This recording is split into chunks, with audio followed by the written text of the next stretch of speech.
Welcome to the ReaderHouse Roundtable, where authors from all walks of life come together to discuss the trials, tribulations, and triumphs of publishing their books. I'm your host, Corey Graham. Join us here every Friday night at 8 p.m. or listen anytime via podcast at Spotify, Apple Podcasts, Stitcher, TuneIn, and PodServe, to name just a few.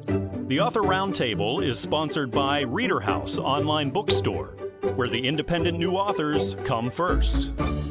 The great state of Alaska is not only breathtaking in its beauty, but boasts of a rich history. And that's the focus of the new book, Alaska Veterans. And I'm joined by the author, retired United States Air Force Colonel Suellyn Wright Novak. Suellyn, thank you for joining me tonight. Oh, my privilege and pleasure. Can you tell me all about what you've written in Alaska Veterans?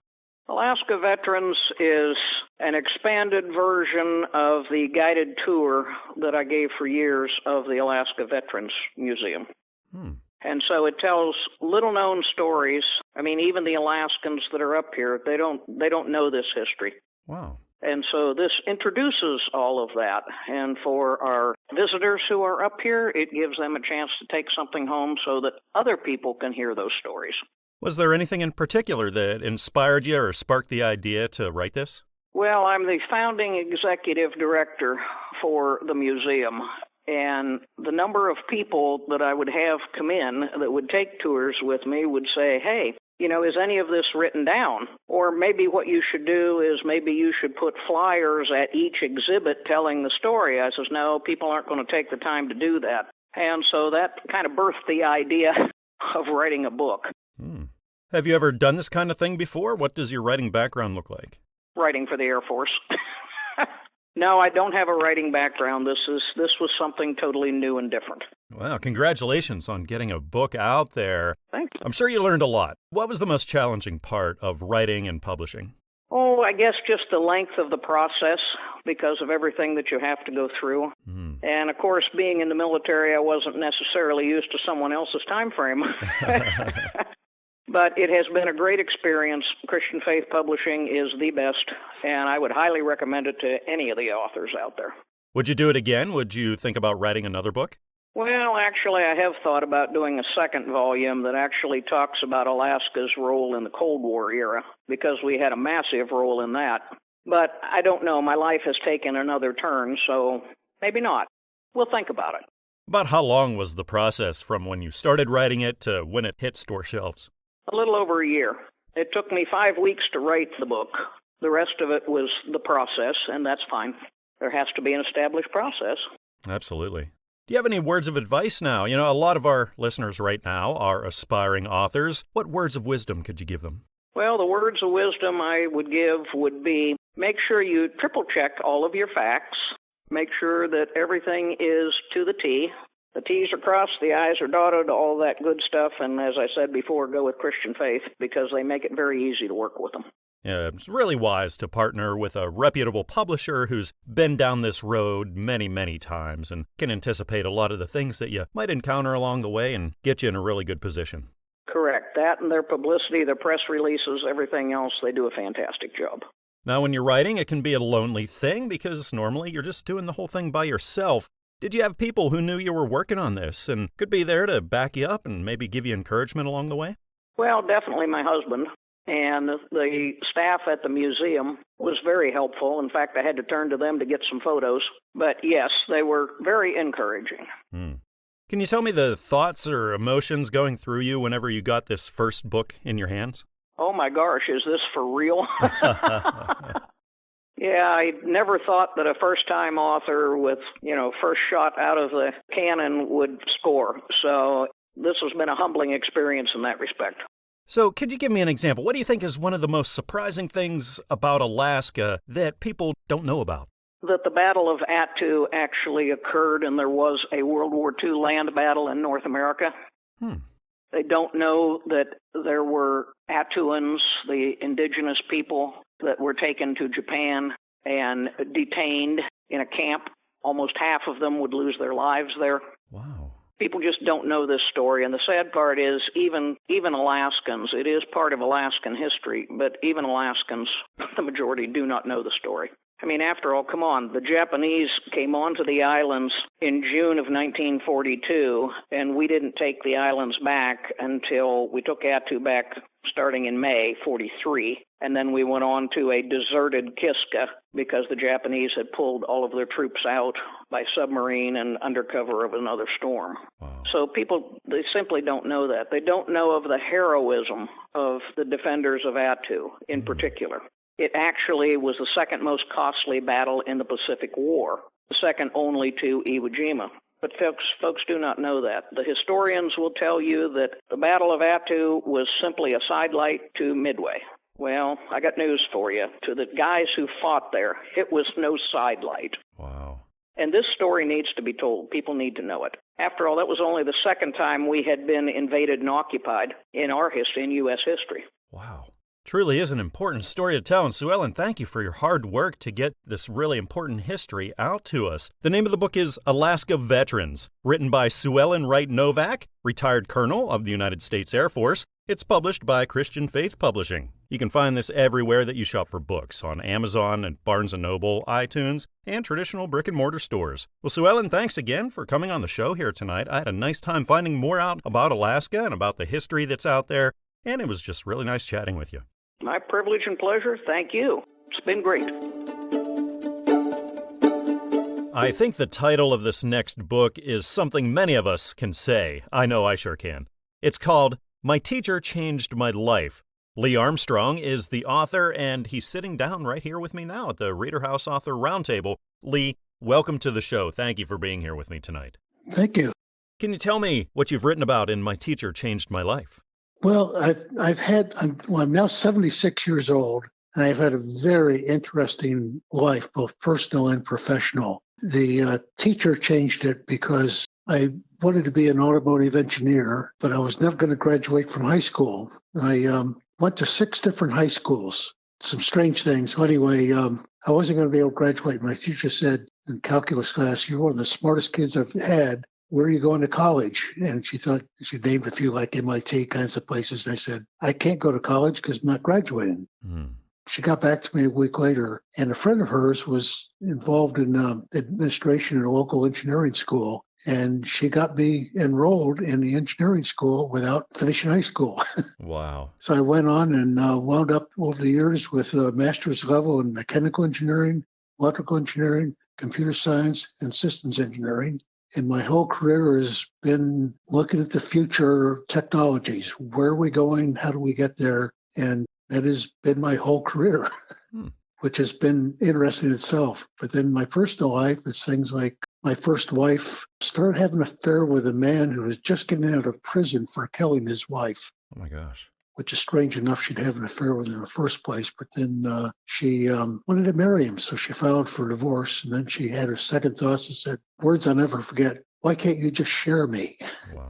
So anyway, we did wind up getting a divorce. My second wife was just so incredible. And we had such a great life. And with my travel, my business, I wound up consulting job for my own company for the last 25 years. And we're traveling all over the world. And she started coming with me. And we would average 6 months a year away from home all over the world. Wow. And there's so many great stories to tell just about our travels. So anyway, that gives you a brief, very brief summary. I first wrote the book is throughout things like with my first wife, I'd be taking notes and writing up what was going on. And the same with business, I'd be writing up some of the technology I was working on. And I realized a couple of years ago that I was telling friends this could make a good story. So I wound up pulling out all my old notes and wrote it up my friends finally said, "You should make this a book." And I did. And it was getting published last winter. But my wife passed away in December. Oh, I'm sorry. And the publisher agreed to make a second edition so I could cover the last 2 years. And that's what's now out is what I call second edition that includes the last couple of years and with my wife passing. That is as short a summary as I think I can give right now. Have you ever done anything like this before? Have you ever written a book? Have you ever been published before? No. Oh, I publish, but all technical papers. I've got boxes full of papers I've written. Well, for instance, I was in a resort we go to every year in St. Martin and met a couple we got to be friends with. And the guy said, "Oh, you're an engineer." I said, "Yeah, where do you work? What do you do?" And I told him. He said, "Oh, my God, you're that Lee Armstrong?" Wow. I researched everything you ever did and wrote and read everything you ever wrote. No kidding. So, yeah, that's my publication is all technical papers and things and patents. Well, congratulations on getting this first book out there. How did it feel when you got the first copy in your hands of this? I felt a little surprised, amazed, pleased. I wasn't sure.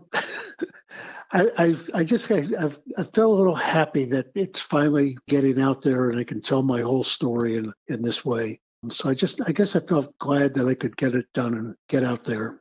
The title of the book is My Teacher Changed My Life. It's written by Lee Armstrong, and it's published by Fulton Books. You can find it everywhere that you shop for books: Amazon, Barnes & Noble, iTunes, Google Play, and traditional brick-and-mortar stores. Lee, thank you again for joining me tonight. Thank you for writing your book and putting your life out there for everybody to read. I had a great time chatting with you tonight. Okay, thank you, and goodbye.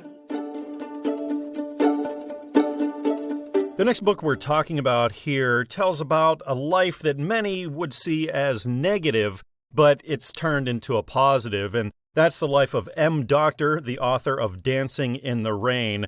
Now, the author, Mary, is right here with me now at the ReaderHouse Author Roundtable. Mary, thank you for joining me. Thank you so much for the opportunity to speak with you. You've used what's happened to you in your life to write this book, so can you tell us what Dancing in the Rain's all about? It's just a glimpse of a period in my life that changed me, which would have been for the bad, but it just turned around that I was able to dance in the rain.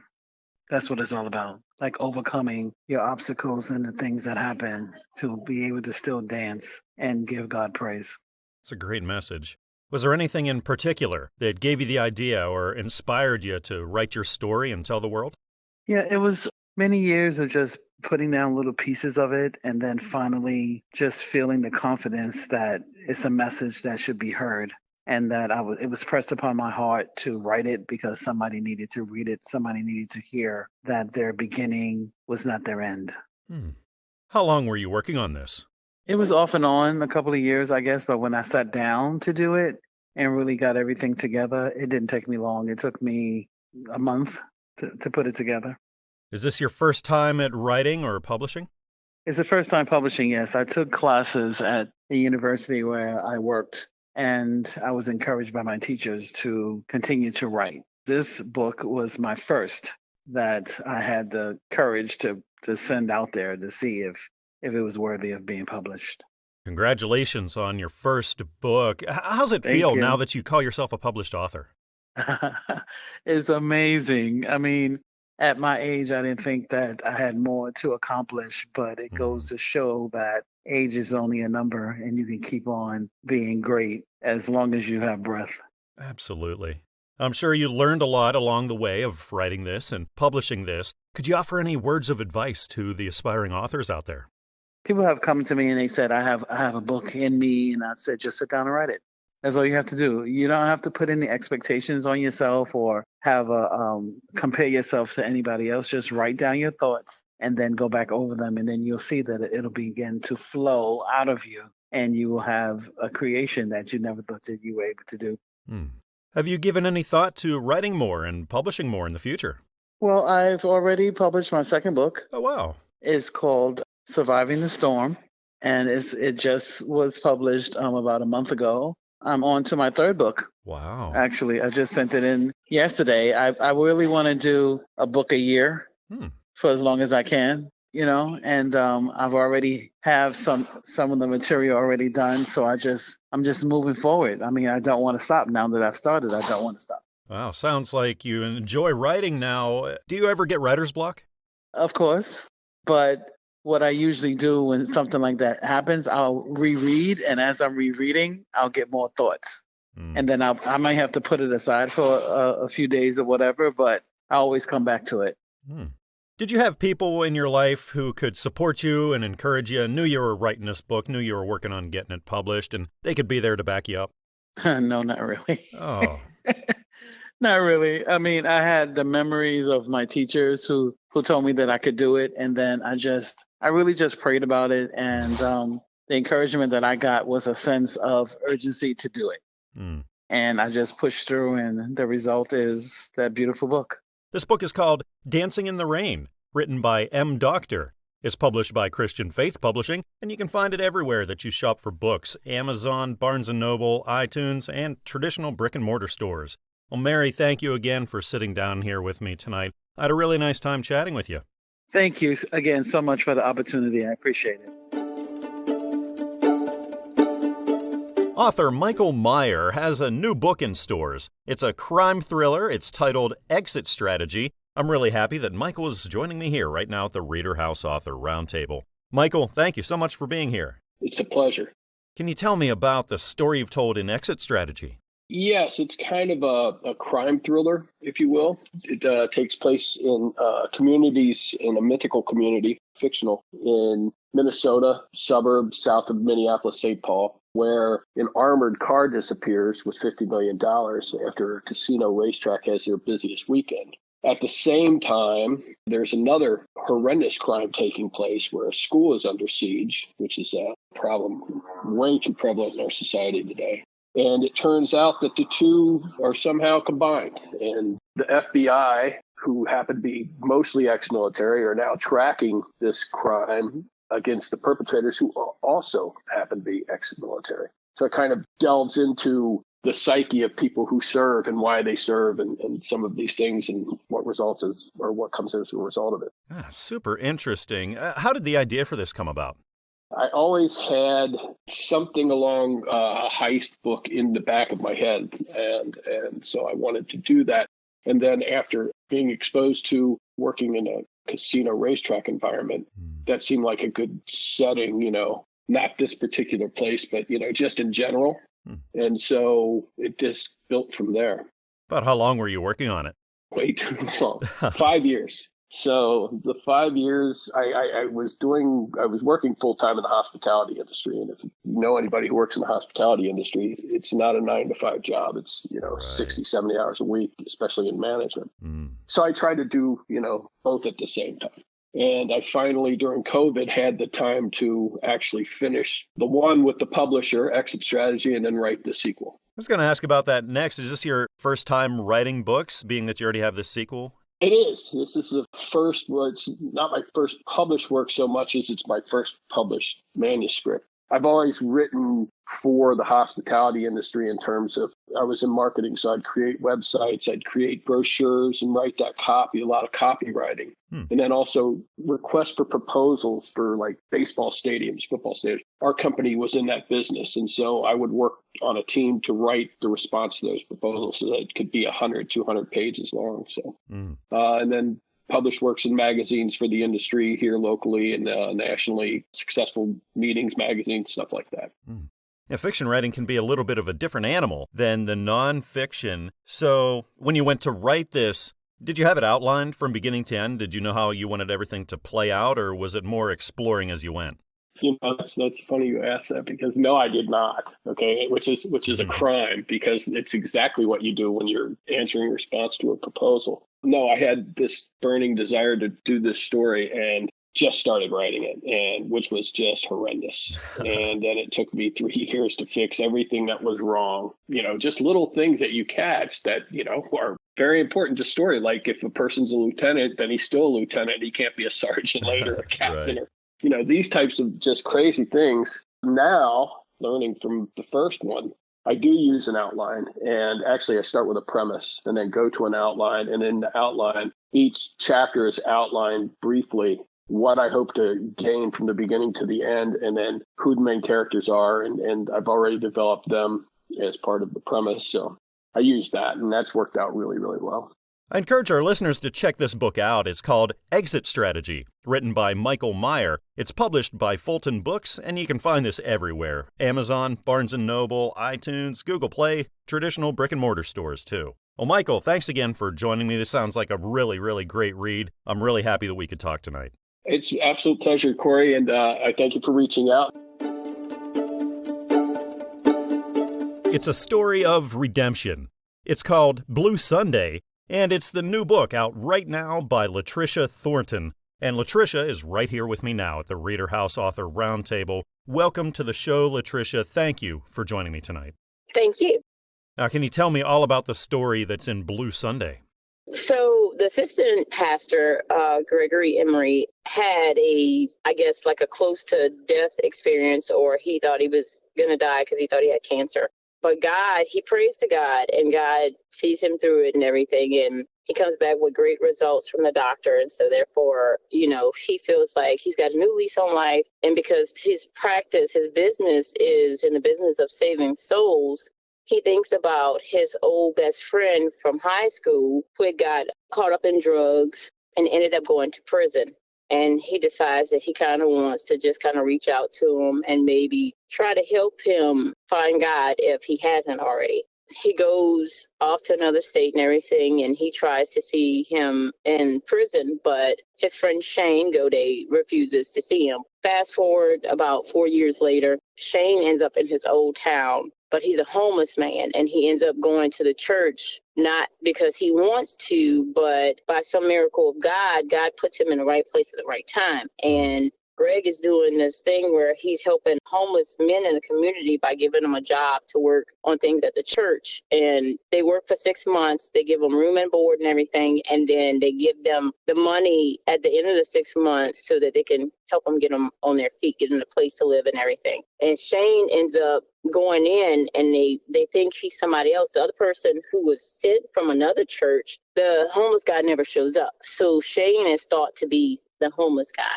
Shane ends up breaking his leg, and the doctor is explaining to Greg, hey, this person's not going to be able to work for a while. They're going to need somebody to help take care of them. And so he allows Shane to come and live, not inside the house, but in his workshop. And then a storm comes, and a storm basically causes the workshop to be unlivable. So then Shane has to live in his house under his roof. Both men have these dreams. Some seem like nightmares, but they're all a message from God. The little girl, the 4-year-old, which is Gregory's daughter, is also part of the coding the messages of the dreams and basically throughout the book. You find that she's talking to somebody, but you're not really sure if this person, in the beginning, it seems like she's talking to a person that's alive, but we find out later on that this person is somebody that has passed in the family. And this person is reaching out through a 4-year-old to help Shane and even Greg. But it has a really good ending. Now, this is a novel, and I know a lot of it has to do with dreams, interpreting dreams, and I understand this is something you've been interested in for a while. Yes. My mom and my aunt used to always interpret dreams. Somebody would have a dream in the family, and they tell them, oh, well, you see somebody lose a tooth, it's a sign of death. Just various things. You see somebody get married, somebody's going to die. And a lot of it seems kind of like doom and gloom, but it's interesting the way that they would be able to kind of interpret it. I believe that God gave me a gift. He gave me the gift of discernment with dreams. So when I have dreams and I try to figure them out, God, helps me see it and understand it in a way that he needs me to see it or understand. And even when other people tell me dreams, I kind of give them a message of what the dream means. So it's interesting because, throughout our lifetimes, we all have dreams, but we don't all remember exactly what we dream. And I think that God wants us to remember the dreams that are important. The ones that we don't remember, they're not that important to our lives. What's your writing background look like? Have you written before? Have you been published before this? No. A friend of mine told me that I should write because I normally write romantic short stories for him because, it's my boyfriend. He told me that maybe I should write a book. And I thought he was joking at first. And then I thought about it and I said, well, you know what? That might be a good thing. It might not end up well, because I like telling a story and I like giving somebody hope. I guess that's the best way to put it. Even when things look kind of grim, you still have hope.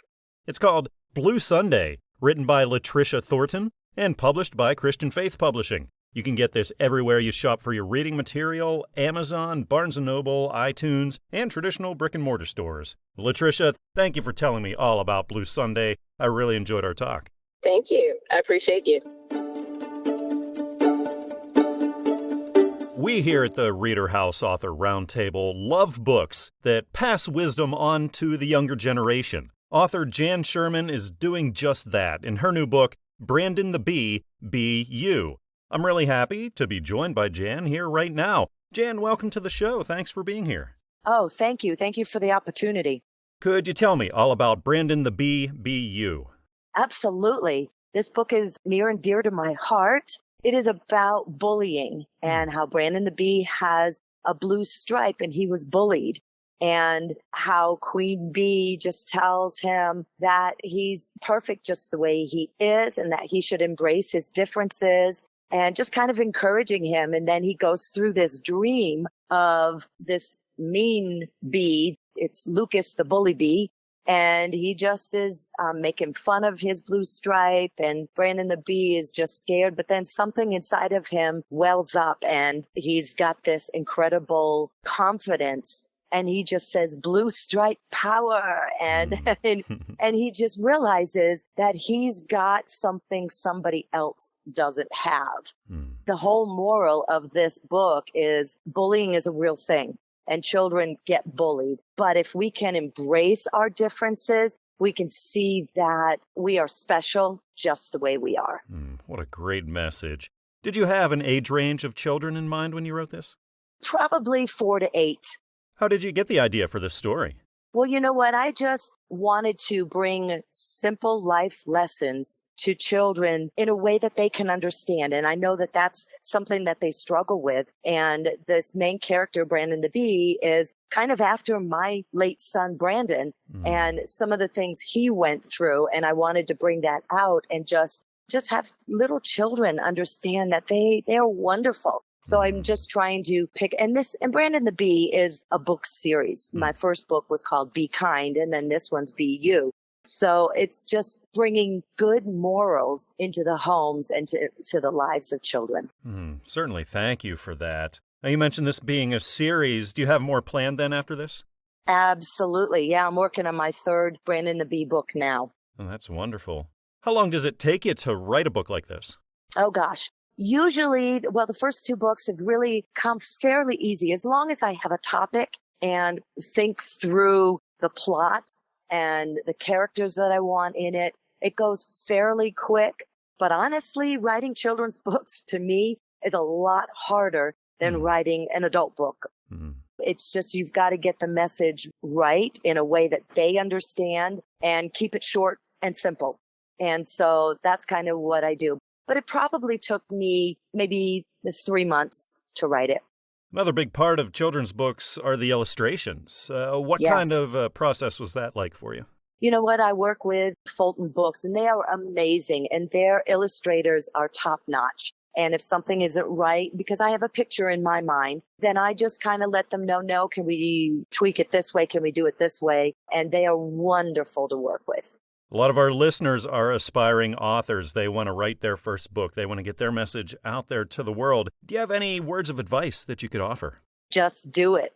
If that's a passion, a burning in your heart, then you're supposed to do that. And you just have to make time. Nobody has time, but we have to make the time and sit down and just start jotting some points down, some bullet points of things that you want to get across, the message that you want to bring. And you just start writing and it will come.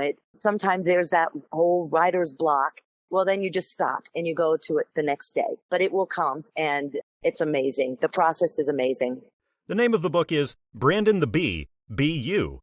It's written by Jan Sherman and published by Fulton Books. You can find this everywhere that you shop for reading material: Amazon, Barnes & Noble, iTunes, Google Play, and traditional brick-and-mortar stores.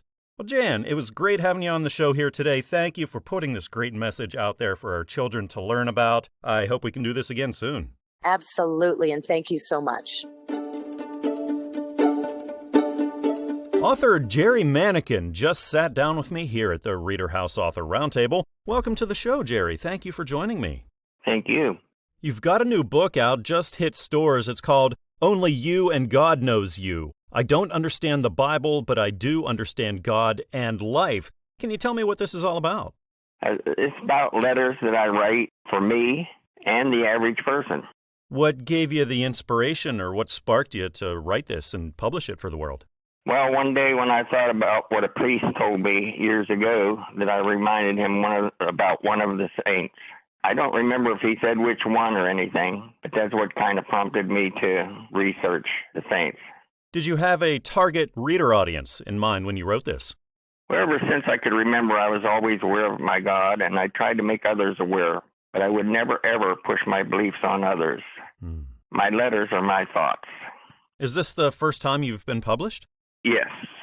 The book Only You and God Knows You is the first that is already published, and it took about 2 years to write. So what advice now could you offer to aspiring authors who also want to get their message out to the world? Take notes of your thoughts. So when you sit down to write, how do you get started? How do you look at that blank page and make the words start to come? Well, all my inspiration came from Simon Peter, the Apostle Simon Peter. When I going back to the priest that I reminded him one of the saints, I researched the saints. When I got to Simon Peter, it was just like I was looking at my life. Mm-hmm. So when I would think of a word, then I would just go with that. What would you say is the most rewarding part of being a published author? Well, finally, after 81 years, I am able to try to help anyone with an open mind to find and believe in God. Now, after working all this time on the book, you have it published, and you get that first copy in your hands. What sorts of thoughts or feelings are going through you at that point?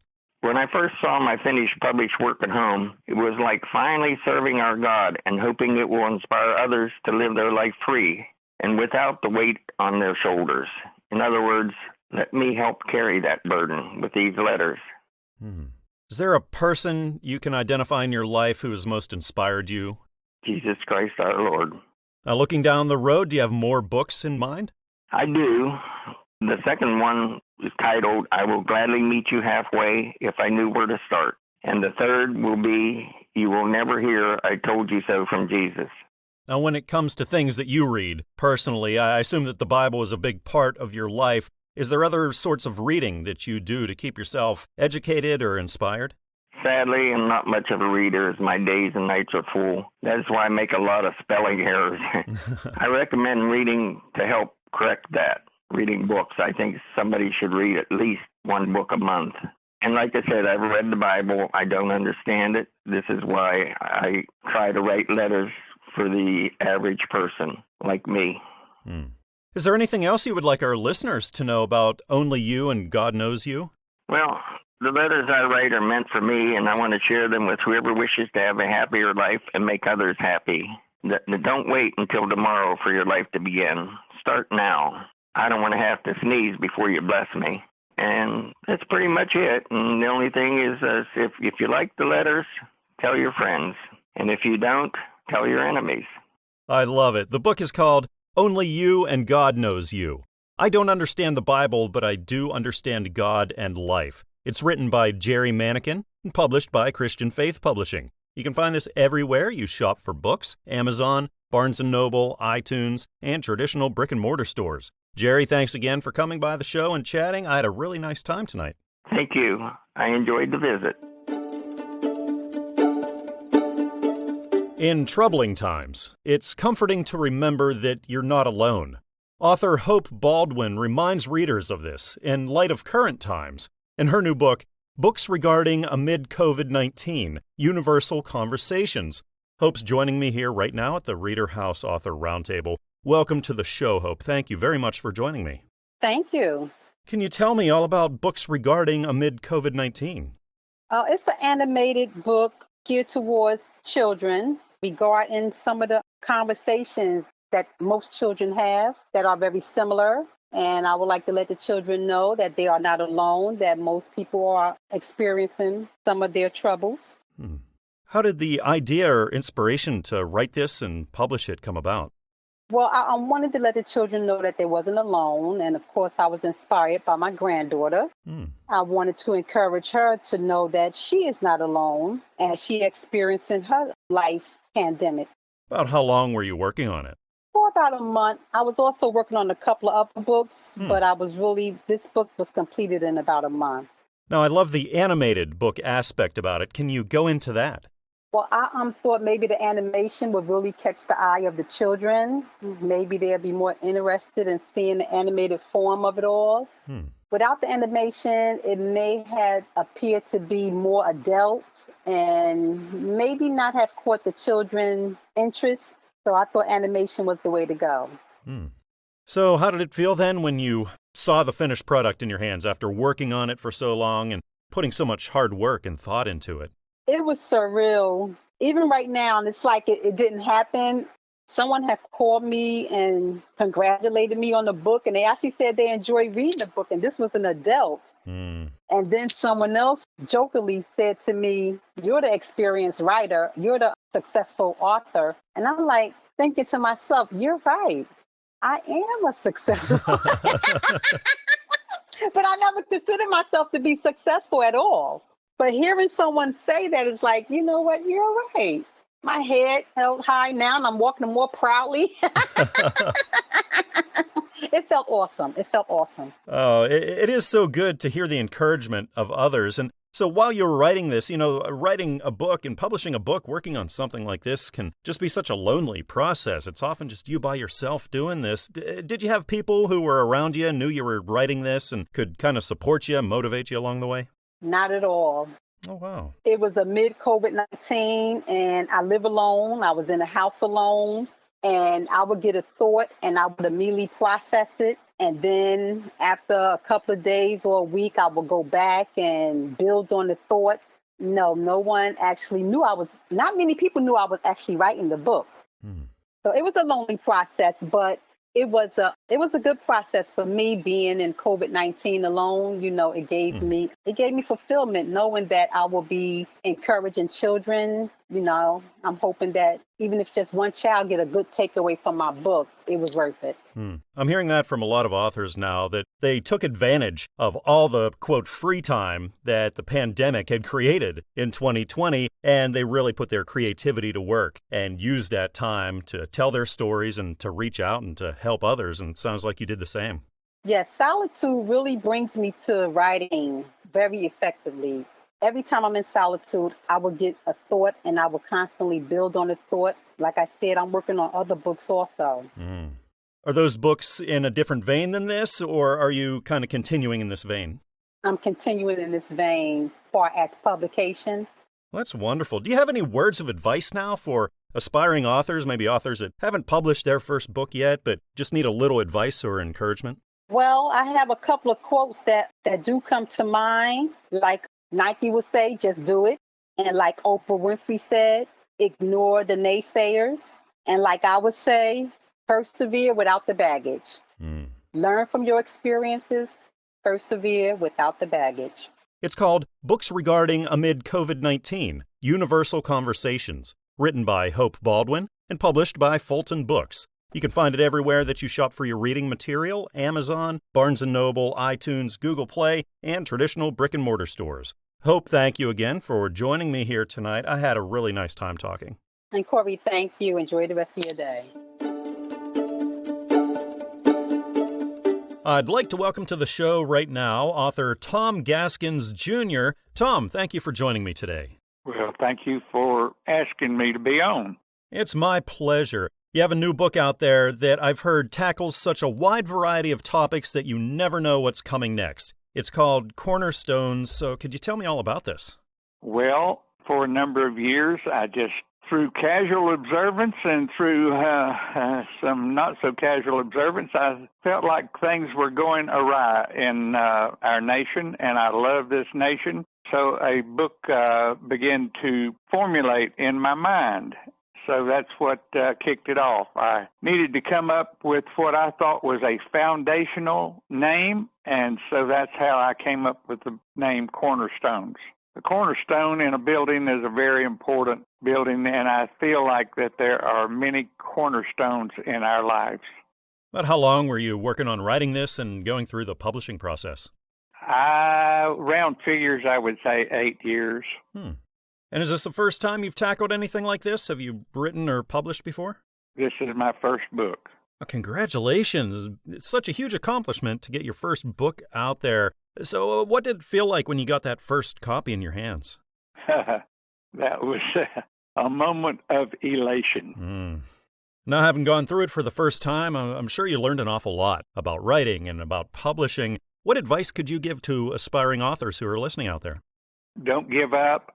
Hand your manuscript to a number of people who are knowledgeable, who you think will be honest with you and will criticize fairly and give you suggestions. Did you have a certain target readership in mind when you wrote this? No, I did not. I thought of our young people coming up, and I thought of middle-aged people and old people. I don't have a particular target. Let's say the citizens of the United States of America. Have you given any thought to writing more books, publishing more? I have a fictitious book in mind, but I don't know that I'll ever get to it.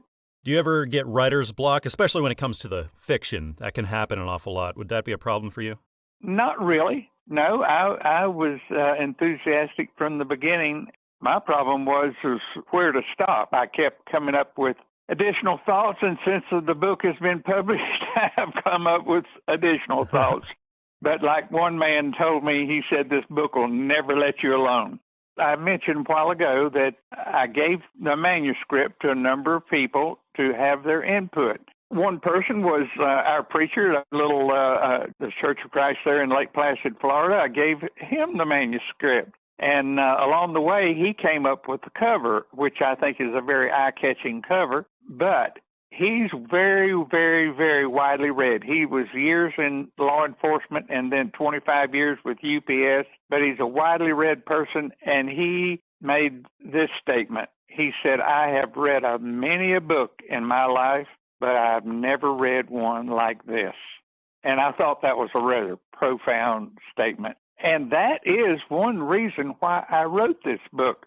I do not find another book out on the market like this. So many books will take a particular subject and address it, but I have gone from one subject to the other and done the best I could with my nation and with the individual in mind and our civilization as a whole in mind. And like I say in the book, it sounds like you're biting off more than I could chew, but there is another old saying that I go by, and that is, a better world begins with me. I like what you have to say here is that we need to pull out the golden rule, dust it off, and hang it back up. I think that's so important, especially right now. That is such a simple message that is so easy to overlook, but that is one of the most powerful, most profane messages on the face of this earth. What's wrong with treating other people like you would want to be treated? There's just nothing wrong with that. Absolutely. Certainly a lot of wisdom there. Yeah. Now, while you were writing this book, did you have people who knew that you were doing this, taking on such a big project, and could kind of motivate you and inspire you? I know you had some people read it along the way and offer you encouragement in that regard. Right. Well, word got out that people would ask me, what am I doing? And I would say, writing a book. Some would laugh in scorn, and others would be encouraging. And some would be say, hey, I want to read one of the first copies, that kind of thing. Well, I encourage our listeners to check this book out. It's called Cornerstones. It's written by Tom Gaskins Jr., and it's published by Christian Faith Publishing. You can find it everywhere that you shop for your reading material: Amazon, Barnes & Noble, iTunes, and traditional brick-and-mortar stores. Well, Tom, thank you again for joining me here tonight. It was really great having you on the show. Well, thank you for asking me. Author Glenkerr glorifies God and looks to bless others in his new book, We're Poetry in Motion, because life with Jesus is a journey. I'm really happy that Glen is right here with me now at the ReaderHouse Author Roundtable. Glen, welcome, and thank you for joining me tonight. Thank you. I'm glad to be here. Your new book, We're Poetry in Motion. Can you tell me what it's all about? It's about the gospel, Jesus, being faithful to him. There's quite a bit about getting saved or redemption, about going home to heaven. It's a book of Christian songs written as poetry. I don't play an instrument, so they're just lyrics. Did you have a certain group of target readers in mind when you wrote this? Well, basically, first Christians, because in the day and times we live in, we all need inspiration and a blessing and more of God. And then, of course, if a lost person would read it and get saved, why, that would be the ultimate, you know what I'm saying? I just want people to get a blessing. Now, when it comes to writing and publishing, have you done this kind of thing before, or is this your first time at it? No, this is my first time at it. Now, I've done some writing, some poetical writing, limericks and things like that, but not anything really extensive, not anything that I thought would be, something that I could actually get published. This is the first. Congratulations on having your first book out in stores. Such a big accomplishment. How long of a process was this? How long were you working on it? Well, I actually started writing just as a hobby in 2016. Last year, when I had so much time off, I had 6 weeks off because of the COVID pandemic. I started writing again and posting them on Facebook. But I started thinking about, something that I could do with it anyway. And so it's been, I don't know, basically it was 5 years because I turned the book in to the publishers and they accepted it in October last year. When you think about now you're a published author, what do you think the most rewarding part of it is? Well, just the fact of that, first of all, I never thought that I would be a published author. I never really gave it any thought. Here I am almost 62 years old, so I've lived a decent life already. But second of all, just grateful to God for what he gives and what he does in my life and the lives of others. And after having worked on it all that time, putting so much work into it, when you got that first copy in your hands, what sorts of feelings or thoughts were going through you? Well, there again, surprised that I actually got a book published, and then so much gratitude to God. And not only that, but as I was posting my songs on Facebook, I was getting a lot of feedback from my friends and family and support. And so, like I said, just a lot of gratitude and thankfulness to all the people that have been involved in the whole process, because it hasn't just been me. A lot of our listeners out there right now are thinking about writing a book. They really want to, but they don't know where to go next. Do you have any words of advice, inspiration for them? Well, first of all, just stay at it. You kind of have to believe that you can do it. I trusted God that I could do it. But if a person's not a Christian, still, you have to believe in yourself. And then second of all, you can always go online and check out, writing a book and learning how to do it if you don't know how. You can check out publishers that way. And for Christians, there's a Christian writer's guide that comes out every year that a person can check out online to help. There's all kinds of help, you know what I'm saying? And I've been grateful. I didn't really do any of that until after I started having the book published, but I'm not a person who tries to do things on my own. It's always been with God's help. And there is a wealth of resources out there that writers can go and utilize to perfect their craft and to get more motivation and inspiration. Well, looking down the road, have you given any thought to maybe writing more books and getting more published? Actually, yes. Since I turned in this book to the publishers and they decided to publish it, Christian Faith Publishing, I'm so thankful to them. God is good. I've got 75 more songs written since October. Wow. So I've been getting a lot of good inspiration, and I'm going to turn it in as a 3-month devotional when I get up to enough songs. Sounds like writing comes pretty easy to you. Do you ever sit down and have trouble, get writer's block or anything like that? Not much. I'd say on not more than half a dozen songs, because see, what I do is I'll jot stuff down when it comes to me. On my job as a custodian, I have time. I'll listen to Sirius XM Southern Gospel Radio. And of course, then I read the Bible and other Christian material, my devotional books. And when I see something, I'll write it down. Because if I don't, I'll forget it. And then all I got to do is just put it together. Absolutely. Very wise of you. I encourage our listeners to check this book out. It's called We're Poetry in Motion, because life with Jesus is a journey. It's written by Glen R. Kehr and published by Christian Faith Publishing. You can find it everywhere that you shop for your reading material: Amazon, Barnes & Noble, iTunes, and traditional brick-and-mortar stores. Glen, thank you again for joining me here tonight. I had a really nice time talking with you. Thank you, Corey. I'm glad I could do it. God bless everyone. Thank you.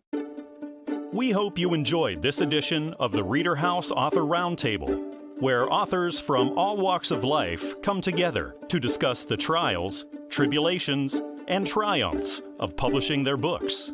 We hope to see you back here every Friday night at 8 p.m. or listen anytime via podcast at Spotify, Apple Podcasts, Stitcher, TuneIn, and PodServe, to name just a few.